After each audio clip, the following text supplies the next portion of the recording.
Muy bien. Bueno, entonces si no hay otro comentario, le damos las gracias a Mike y le damos paso a Ramiro. Ramiro, bienvenido. Este, es bueno tenerte. No sé si puedas abrir tu micrófono. Ya, ¿listo? Sí,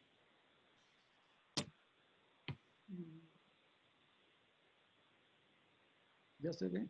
adelante. ¿Ya se aprecia la Ya, plática? Sí. ya.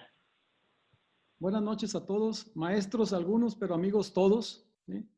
Estoy un poquito menos viejo que Mike, pero ya estoy del estilo también. Yo soy de la generación 91-94, para los que no me conocen, y soy de Monterrey. La que sigue, por favor. Ay, deja ver nada más cómo avanza. Ya. Eh, es difícil hablar de lesiones ortopédicas de columna cervical alta porque generalmente si lo vemos, principalmente estamos pensando en artritis reumática, en tumores, infecciones, deformidades, pero me gustaría hablar de un tema más común, ¿sí? Que poco valoramos de la columna cervical alta, que es el esguince cervical y el dolor cervicogénico. No les voy a hablar de anatomía, ya la sesión pasada creo que la tocaron en forma excelente, pero lo más interesante de la lesión de la columna cervical alta es que es muy estabilizada por cápsulas y ligamentos. ¿A qué me refiero? Es una zona muy dependiente de una estabilidad cápsulo-ligamentaria. No es tanta la estabilidad ósea, sino más bien es una estabilidad ligamentaria. Entonces tenemos que pensar que muchos de los accidentes realmente pueden afectar la articulación o la zona ligamentaria de C0, C1, C2. El rango de movimiento, hay que recordar que la columna cervical alta, el 50% aproximadamente de la rotación y de la flexoextensión total se lleva a cabo en ese segmento, ¿sí? Y hay una arteria inconstante que tenemos que estar siempre vigilando, que es la arteria vertebral, ¿sí? Esa siempre la tenemos que tener en mente, sobre todo en este tipo de abordajes quirúrgicos, ¿sí? Vuelvo a recordar la estabilidad del ligamento transverso, la estabilidad de los ligamentos alares, C0, C1, C1, C2, mucha estabilidad ligamentaria. Eso es algo que no tenemos que perder de vista. Le voy a adelantar. Algo muy interesante es el multífidus. El multífidus profundo se inserta en las cápsulas articulares, no se nos debe olvidar, ¿sí? Entonces también es muy importante ver la estabilidad ligamentaria, pero también la estabilidad secundaria. Hay que recordar que la estabilidad ligamentaria es una estabilidad primaria de las articulaciones y la estabilidad secundaria está dada por tendones y músculos. Entonces es una estabilidad mixta. Algo que poco vemos, porque realmente los traumatólogos poco lo consideramos, es más de los quiroprácticos, es más de los rehabilitadores, ese es el desbalance de los miembros pélvicos. Es decir, el desbalance del acortamiento de los miembros pélvicos puede repercutir hasta la columna cervical alta y es algo que poco valoramos, sobre todo cuando no tomamos radiografías panorámicas a los pacientes, ¿sí? Entonces, por ejemplo, ven a este paciente con una radiografía dinámica, es un joven, y vean cómo ya está en sifus, ¿sí? Desde joven, obviamente hay formas de columna vertebral, me queda claro, en balance sagital. Pero cuando ves esta columna en un paciente joven, dices, creo que este paciente va a batallar a largo plazo con dolor de cuello, ¿sí? Vean esta paciente también, no solo hay que pensar en la escoliosis, también vean la cifosis cervical que la paciente presenta, es una paciente muy joven. Entonces, es interesante sobre todo cuando vemos desviación de la cabeza, que poco le damos importancia, pero hay que ver si estamos hablando que el 50% de la rotación y el 50% de la flexoextensión está dado en la columna cervical alta, obviamente cualquier rotación de la cabeza va a repercutir en esta estabilidad cápsulo ligamentaria del segmento superior, ¿sí? ¿Sí? Como lo ven a continuación, y también mucho en el disco C12-13, ¿sí? Es un disco muy estable, pero también repercute. Estas son más imágenes de la rotación, de los cambios cápsulo-ligamentarios que existen en los movimientos. Lo interesante de la columna cervical es que, por ejemplo, son movimientos que le llaman muy acoplados. Es decir, cuando se rota para un lado, suele haber también acoplamiento de otro eje de rotación, ¿sí? Este es un estudio muy interesante que hicieron medición del movimiento contacto tridimensional en pacientes normales y en pacientes con espondilosis. No les hago muy largo el cuento porque el tiempo es corto, pero prácticamente, ¿sí? lo que dicen es que los movimientos van muy acoplados, ¿sí?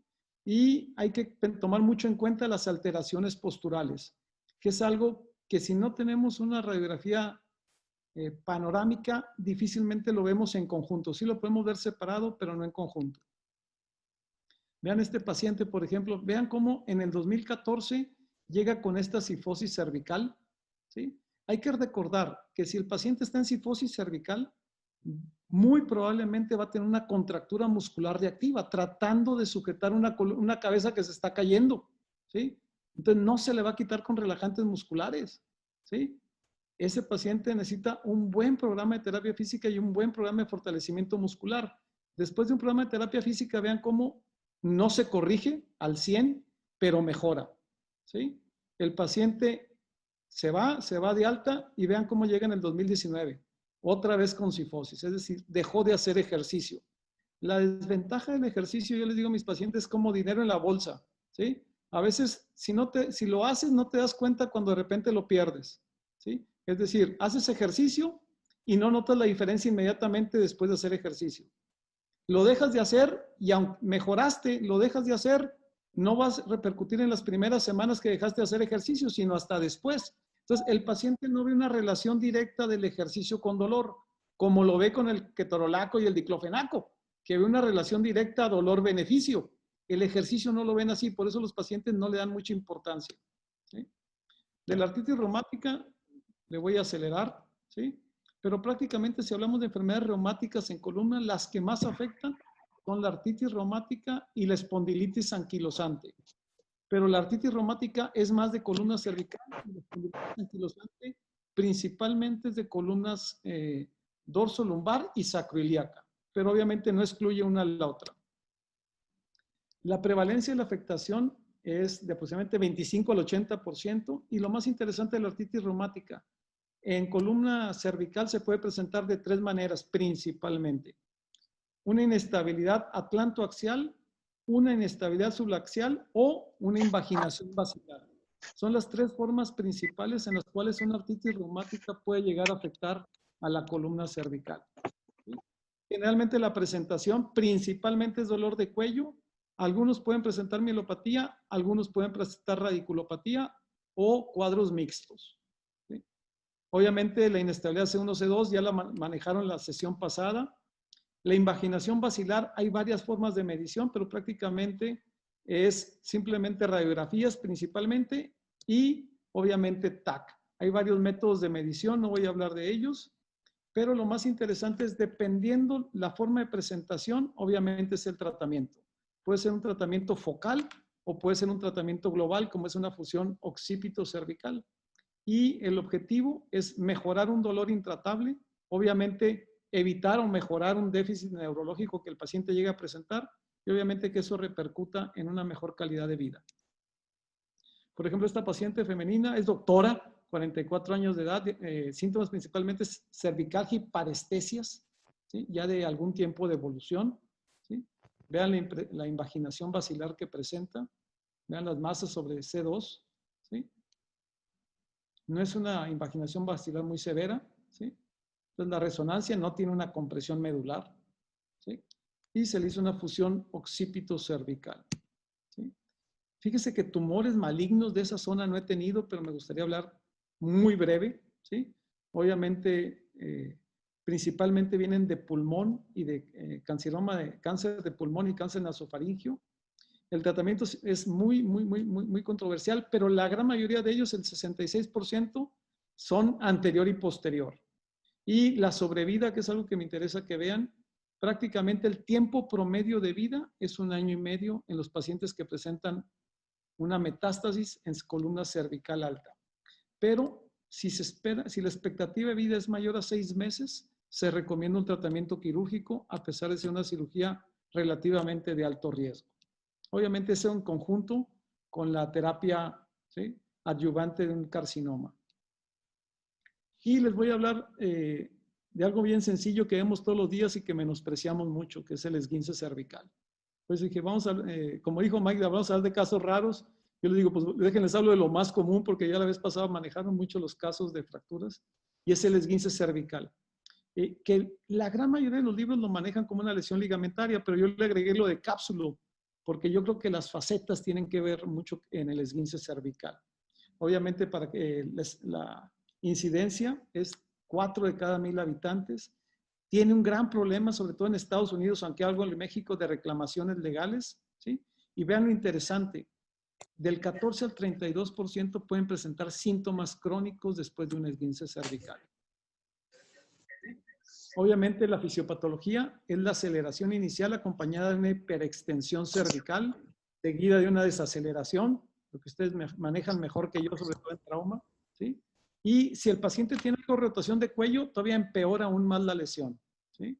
El cuadro clínico principalmente es dolor cervical, se puede irradiar a hombros, espalda, obviamente la contractura, y yo recuerdo muchos pacientes que me decían que tenían mareo y vértigo, decía, se les va a quitar, ¿sí? O a lo mejor está exagerando, también a veces pensaba, pero no, puede ser parte de un esguince cervical. Los sitios de lesión, lo que dice la literatura, que las facetas articulares y la cápsula representan el 60% de las lesiones del esguince cervical. Generalmente lo único que vemos es el disco y andamos buscando hernias de disco en un esguince cervical. El disco es de lo menos afectado, principalmente es facetas, cápsulas y ligamentos, ¿sí? Y obviamente en ocasiones puede haber una irritación de una raíz dorsal, el ganglio dorsal. Obviamente hay que pensar que el músculo, aunque puede estar lastimado, generalmente responde al daño. Yo le digo a mis pacientes, el músculo está contracturado porque hubo un daño. El músculo es una forma de respuesta del cuerpo de proteger de una lesión. No es el enemigo, a lo mejor es el que nos duele, pero no es el enemigo. ¿Sí? Porque es común que vayan a masajes y dar relajantes musculares, y sobre todo en pacientes, imagínense un paciente con sifus, realmente la contractura muscular es porque el cuello se le está cayendo. El músculo está contracturado tratando de sujetar un problema mecánico. Las facetas articulares, cápsula y ligamento, lo vuelvo a repetir, el 60% de dolor del cuello, ¿sí? Los músculos son muy importantes, sobre todo en la recuperación de los pacientes. Tenemos que insistirles mucho en el fortalecimiento muscular, ¿sí? El músculo multífidos es bien interesante, ¿sí? Y la clasificación que se utiliza de esguince cervical, manejan hasta el grado 4, ¿sí? Ahí ya creo que ya no es esguince porque ya hay fractura o luxación, ¿sí? Yo creo que esa etapa es grado 1, 2 y 3. La imagen generalmente obviamente es asintomáticos y son datos no muy claros de un esguince cervical. Puede haber corrección de la lordosis cervical, pero realmente los hallazgos son muy irrelevantes la gran mayoría de las veces. Generalmente es solo corrección de la lordosis, ¿sí? El tratamiento, la gran mayoría de los doctores o muchos siguen manejando la inmovilización cervical por 3 semanas. Y Rosenfeld dice que hay que moverlos tan pronto como sea posible. Es decir, hay que moverlos lo más rápido posible. Y hay que recordar que el dolor es un aviso de daño, ¿sí? Yo en lo personal no manejo antiinflamatorios. No me gustan los antiinflamatorios. Lo voy a decir más tarde por qué. Yo manejo más analgésicos, relajantes musculares. Casi no manejo antiinflamatorios, ¿sí? Y yo soy un creyente de que, sobre todo en esguince cervical, creo que el quiropráctico le lleva ventaja al rehabilitador, porque da un mejor seguimiento de los pacientes. Para empezar, el rehabilitador los ve, a las 10 sesiones los vuelve a ver, a las 10 sesiones los vuelve a ver, y el quiropráctico tiene más familiaridad con ellos, y está demostrado también que los ajustes quiroprácticos pueden ser de utilidad. Lo malo de los quiroprácticos son los sobadores que se dicen quiroprácticos, ¿sí? Pero un quiropráctico, la gran mayoría de los quiroprácticos están certificados en Estados Unidos, aunque hace 2, 3 años ya salió una universidad de quiroprácticos en Veracruz, que no están mal formados, ¿eh? Conozco varios buenos, la verdad.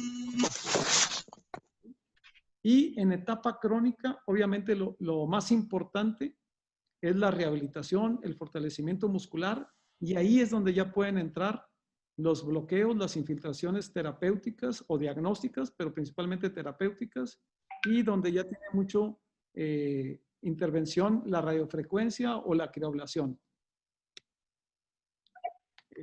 En lo personal, hasta hace 3, 4 años mi práctica era utilizar esteroides. Todas las infiltraciones prácticamente eran de esteroides. Actualmente prefiero factores de reparación, hago mucha proloterapia, hago mucho plasma rico en factores de crecimiento, pero obvio, nada cura. Hay que recordar que nada cura. El único que puede curarse a sí mismo es el propio cuerpo. Entonces, lo que nosotros tenemos que hacer es darle herramientas para que se repare. Y obviamente ninguna infiltración cura, siempre debe ir acompañada de una muy buena terapia física, buen fortalecimiento muscular y sobre todo ahorita buenas posturas, sobre todo con celulares, iPad, computadoras, que mucha gente trabaja muy sedentaria. La postura del cuello es básica para tratar de evitar el dolor crónico. El pronóstico, la evolución es muy variable, pero muchos pacientes siguen con dolor a pesar del buen tratamiento, hasta el 30% describen algunos, pero siempre es muy importante, obviamente, descartar una ganancia secundaria o un factor emocional. Y ahora les voy a hablar de algo que a mí me fascina, no ver a los pacientes, porque la verdad es que de repente son un dolor de cabeza, a veces más ellos que el que ellos presentan, que es el dolor cérvico-génico, es decir, dolor de cabeza de origen cervical. Es algo que despreciamos mucho los ortopedistas, ¿sí? Pero creo que es algo muy válido y que tendríamos que ponerle un poco más de atención, por eso prácticamente la última parte se la dedico a eso, ¿sí? Obviamente existe mucha controversia en su diagnóstico y al haber controversia en el diagnóstico significa más controversia en el tratamiento y eso lleva a que pocas veces mostremos comprensión o manejemos en forma adecuada al paciente, ¿sí? El dolor cervicogénico, una de las principales o posibles etiologías es la subluxación occipito-atlantoaxial, que precisamente es el tema al cual me invitaron y les agradezco al hospital la invitación. El origen es un daño cápsulo-ligamentario, aunque refieren otros orígenes también, que más tarde voy a hablar de ellos. Y hay que recordar que el músculo está respondiendo al daño. El músculo puede estar lastimado en forma primaria, pero generalmente el músculo está respondiendo al daño. Y obviamente la contractura crónica puede causar una fibromiositis y hacer que el dolor se vuelva todavía aún más crónico, ¿sí? A este sí le dieron un buen esguince cervical, ¿no? ¿Sí? El dolor cervicogénico, vean que es bien interesante, hay muchas variantes anatómicas, vean que hasta el 80% de los pacientes, los cóndilos es uno diferente al otro, ¿sí? Entonces hay muchas variantes anatómicas en la zona y hay 3 clasificaciones para tratar de encontrar o tratar de hacer el diagnóstico de un dolor cervicogénico. Y les voy a presentar las 2 más importantes rápidamente porque ando en tiempo. Este es un estudio internacional para el dolor de cabeza cervicogénico, ¿sí? Imagínense que hay una sociedad para estudiar el dolor cervicogénico, ¿sí? Y pone criterios fundamentales que los manda de mayor a menor. Y el primero es provocación del dolor de cabeza por movimientos de cuello o posturas mantenidas. 2, presión externa sobre la zona occipital del lado sintomático. Fíjense que es algo bien interesante, porque algo que mencionan mucho es que generalmente este tipo de dolores predomina más un lado que el otro, ¿sí? Es dolor más de un lado que el otro. A veces es único. ¿Y cuántas veces nos ha tocado pacientes que nos dicen que nada más le duele un lado? No le duelen los 2 lados. ¿O cuántos pacientes te dicen que le duelen los 2 lados? Pero en general el dolor cervicogénico predomina un lado sobre el otro. Se acompaña muchas veces de una reducción en la amplitud del movimiento y es un dolor difuso en cuello, hombro, extremidad superior, sin ser radicular, aunque en ocasiones pueda aparentarlo como una radiculitis. Lo tengo que brincar porque si no, no acabo. Hay características de la cefalea, que no sea punzante, no sea lancinante, generalmente es de intensidad moderada, severa, ¿sí?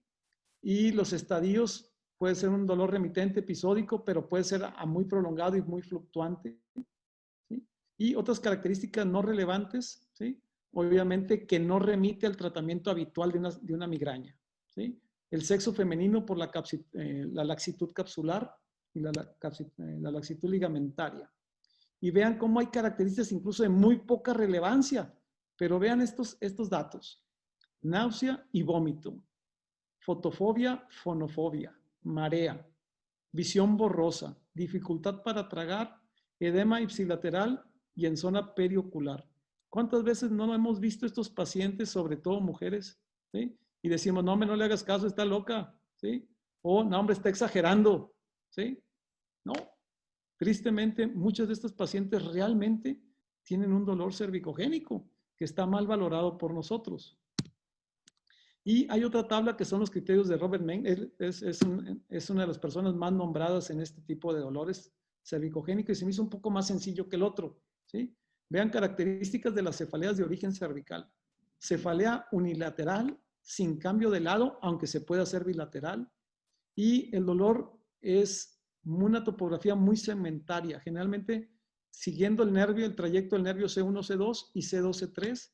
La cefalea principalmente es occipital, a veces puede ser occipito temporomaxilar en un 5%, pero en un 70% es una cefalea supraorbitaria, ¿sí?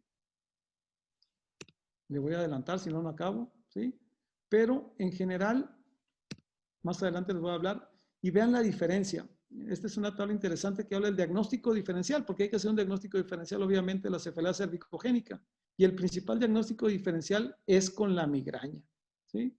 ¿Cuántas veces no sabemos si el paciente realmente tiene una migraña? O le decimos, tiene una migraña, va a ser con el neurólogo, pero ¿cuántas veces el neurólogo lo único que les da es tratamiento médico? Les da tratamiento sintomático, ¿sí? Pero puede ser que el origen cervical sea una cefalea cervicogénica más que una migraña. Y ya ni les hablo de las cefaleas en racimo, la semicránea continua, ¿sí? O las cefaleas tensionales, ¿sí? Pero es un tema bien interesante, el dolor cervicogénico. Creo que nos llevaríamos una sesión de puro dolor cervicogénico, ¿sí?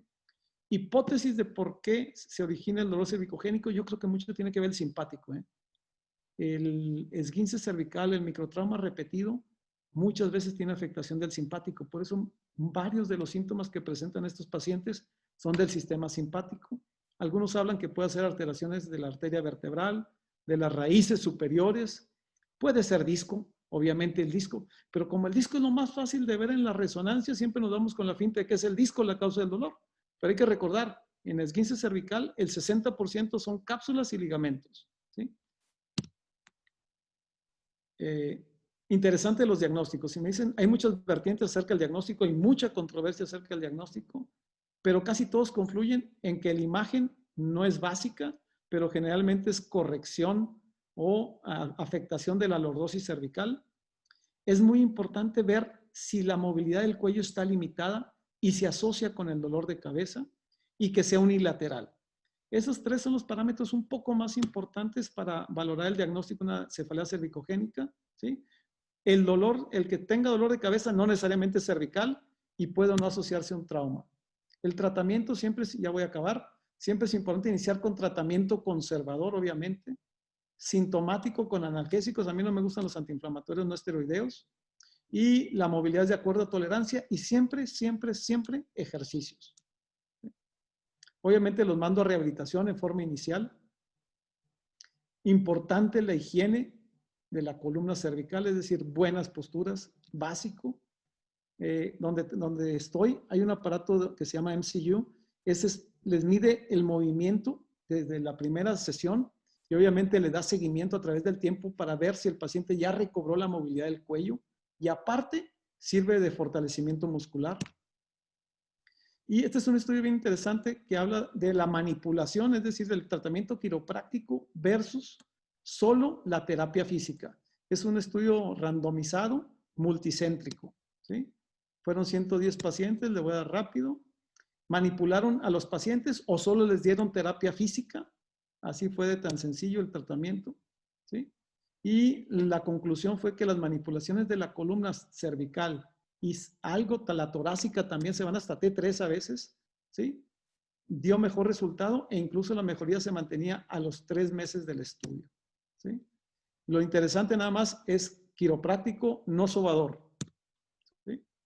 Esta es una paciente femenina que yo la vi en el 2019 por última vez, ¿sí? 64 años, le he operado el lumbar, pero ahora nada más lo voy a presentar de la cervical. Lo operé en el 2013, una fusión C5 a C7, y después regresa por cirugía, la volvió a operar y regresa en el 2019 por una cefalea, contractura paravertebral recurrente, algo de náusea y malestar de mareo, pero realmente el principal molestia era cefalea y contractura vertebral, renuente a todo, ¿sí? Este es cuando se operó C3, C4, ya la había operado C5, C7, ¿ya vieron? Y luego presenta un disco C3, C4, lo operé en el 2016, ¿sí? El disco C3, C4 estaba bien, ¿sí? Le puse una prótesis fallida, porque realmente no era una prótesis, un espaciador, me falló, ¿sí? Se quebró, ¿sí? Entonces le terminé haciendo una fusión, ¿sí? De C3, prácticamente ya tiene una fusión C3, C4, C4, C5 con cajas bloqueadas, C5, C7 una fusión cervical antigua. Y llega en el 2019 prácticamente una resonancia de disco normal, ¿sí? Esta es ¿sí? No encontré la resonancia nueva, pero estaba el disco C2, C3 normal, y le hice una infiltración de C1, C2 y de C2, C3, ¿sí? Me fui bien arriba, ¿sí? Porque obviamente es el único disco. Le infiltré algo la raíz porque me parecía que traía una raíz, un dolor radicular. Le infiltré la raíz también transforaminal, ¿sí? Le hice una crioablación de las facetas de C2, C3, C3, C4, ¿sí? Y la paciente está bien todavía porque es muy buena paciente, ¿sí? Algo muy interesante y es lo que les habla de los antiinflamatorios, ¿sí? La inflamación aguda, me gusta decirlo, es un proceso natural de reparación, ¿sí? La inflamación crónica es mala, la inflamación aguda es buena. ¿Por qué? Porque es la forma en que el cuerpo está tratando de reparar. Y si nosotros le damos antiinflamatorios, ¿sí? Y no lo tratamos en forma apropiada, estamos limitando esa capacidad del cuerpo a reparar. Obviamente los antiinflamatorios no inhiben en todo el proceso de inflamación, pero sí lo pueden inhibir lo suficiente para que el cuerpo no tenga capacidad de regenerar, reparar o cicatrizar en forma apropiada. Y volvemos a la triada de la curación, que se utiliza también en fracturas, ¿sí? Es decir, el armazón, donde el cual vamos a poner nuestros factores de reparación y nuestras células, ¿sí? Generalmente nosotros trabajamos nada más con el armazón, ¿sí? Es decir, una placa, un clavo bien puesto, ¿sí? Y obviamente el injerto óseo, le agregamos a veces factores de crecimiento, ¿sí? Como puede ser la matriz ósea, pero obviamente si le agregamos células madre tomando el injerto al propio paciente, utilizándolas en forma externa de algún banco, obviamente todavía facilitamos más la triada y la curación de las lesiones, ¿sí? Entonces, a mí me gusta mucho, sobre todo en este tipo de pacientes, manejar medicina regenerativa. Lo que más manejo es el plasma rico en factores de crecimiento, pero también manejo concentrado de médula ósea. A veces manejo hasta la fracción vascular estromal que saca de la grasa, ¿sí? O células de banco, ¿sí? Y simplemente, ¿qué es lo que hacemos? Esta gráfica me gusta mucho porque obviamente este es el proceso de la cascada de respuesta a algún trauma. Existe una inflamación aguda, viene un proceso de regeneración, pero si el paciente no tiene las condiciones apropiadas, sobre todo si tiene más de 50 años, ya es de la Magdaleno 91, 94, pues ya está viejito, ¿sí? No tiene un gran banco de células reparadoras, va a ser mucha cicatriz y va a ser mucha fibrosis. Si nosotros, como es en los niños, en los neonatos, agregamos factores de reparación, agregamos células de reparación, vamos a disminuir la cicatriz. Realmente lo que estamos favoreciendo es la regeneración. Entonces, en este tipo de pacientes es exactamente para mí el mismo concepto. Si tiene una lesión ligamentaria, hay que ayudarle con factores de reparación. Y lo que hacemos, como los ligamentos no llevan sangre, ¿qué es lo que tenemos que hacer? Inyectar directo. Yo utilizo mucho inyectar facetas, pero inyecto mucho transforaminal y a veces, como ven aquí, del lado derecho inyectamos ligamento también suprainterespinoso.